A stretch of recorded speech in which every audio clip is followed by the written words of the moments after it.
We'll get started with questions for Coach Barnes. We'll begin with Rob, Ryan, and David Pascal. Coach, I know a lot went into the loss tonight, but how big of a factor was Jonas in the foul trouble? How bad did that hurt you?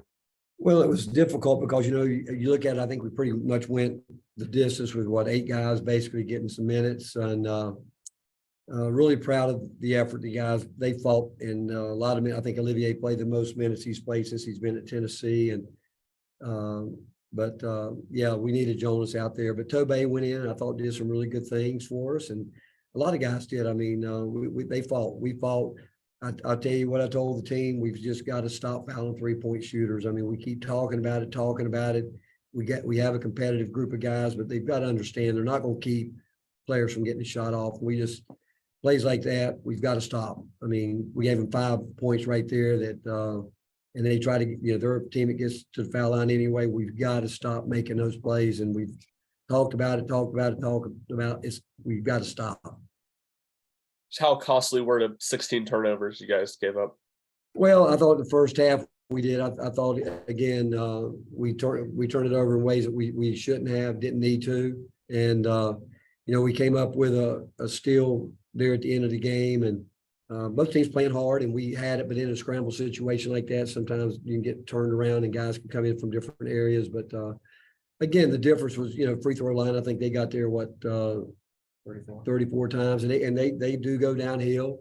Again, I would say that we've got to be better coming out of timeouts when we are talking about the little different adjustments we got to make, where we've got to get those right early. But overall, again, it's I know our guys are disappointed. We all are, because we felt with the guys that we had available to play that there's no doubt they came in the game with a great attitude, knowing that we played good basketball. We put ourselves in position to win, and we did. We just didn't close it out at the end. Rick, how tough is it to coach and work through a game that has 42 fouls, 48 free throws, countless trips to the monitor? How tough is that when there just doesn't seem to be a flow? It's tough, but again, tonight was probably a good thing for us because it gave us some extra time to rest some guys. And from that point, it probably helped us a little bit tonight because we shortened our rotation. And so from that point of view, it might have helped us a little bit. But just proud of, again, Santi hasn't practiced. You guys saw it. He hadn't practiced the last couple of days and came in to shoot around today and really mentally try to get done what he needed to get done. And I'm really proud of Olivier fighting through, again, playing the most minutes in a physical game against good players inside and just continuing to battle and play. Mike, then Grant, and Glenn.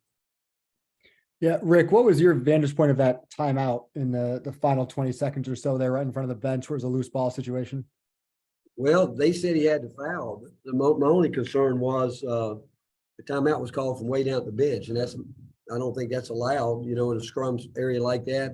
But if the officials saw that they had the ball, I mean, obviously it's the right call.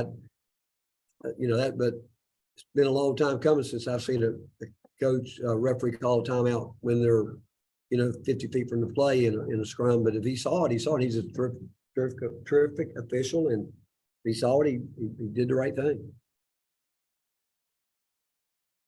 Rick, are Julian and Josiah making any progress? Is there any timeline that you have in mind for when these guys? It's on. I know that I'd have to believe they're doing everything they can to get back. I mean, I believe that. I mean, I have to believe it with all my heart, because I think they're competitive. They want to play. And again, no one's working any harder than what Chad and Garrett are, and they're doing what we're asking them to do. But we're not going. We don't want them to play unless they're healthy. Rick, obviously the effort's still there with those guys, the fight's still there, but with some games going the wrong way, kind of at the wrong time of the season, are you worried about continuing to get that from the guys? Because no, not at all. Not at all. We're going to find a way. And again, I've seen a lot of things in my career. I've seen teams that struggle like we have here, but some of it too. I mean, you go back and look. We played against teams that are. I mean, there's a great atmosphere here. I mean, they're but again, I thought our guys handled all that. But no, we got some guys. Those guys that we've been playing with, they've got great character, and they're going to fight. I mean. Again, we're not going to be perfect. Zakai, and he knows that how valuable he is to our team. But we just need everybody. I'm telling you, we need everybody that's out there playing to take shots. Like we still feel like Tyreek needs to shoot the ball more. You know, we feel like he's turning down shots. We need it. We're begging those guys to take those shots. And, you know, tonight I thought our guys did a great job of the shot fake, you know, getting in the gaps. And because we had a lot of wide open shots. And again, we knew tonight that, again, I don't have a problem with a number of threes. If we get great looks at it, we got to let it go and believe that if we shoot it and get the rhythm going, we'll make our share of them. If not, we're going to go try to rebound it.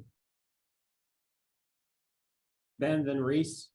Rick, I wanted to ask you about the shot selection under the last 30 seconds or so, mainly that Olivier leaning three and then Zakai's final shot there with about 10 seconds left. Just kind of what you thought about that shot selection. No, we weren't. Again, Olivier's, I mean, I think he got a little, you know, caught up in the moment there. But again, I think if he's balanced, I mean, Olivier can shoot the ball. And Zakai has some different options coming down the floor that he can look at and what we could do there. And but you know, in that moment, they've got to make plays. I mean, we had some organization with it, what we were trying to do, but again, you know, those are tough situations to be in. And but again, that's not what cost us the game. Those last two shots. If you ask me one thing in particular, I'd just say, as much as we've talked about not fouling 3-point shooters, we gave them 5 points. Fouling 3-point shooters. Coach, earlier in the week, Olivier said that this team looks to Zakai Ziegler for the energy, to bring the energy.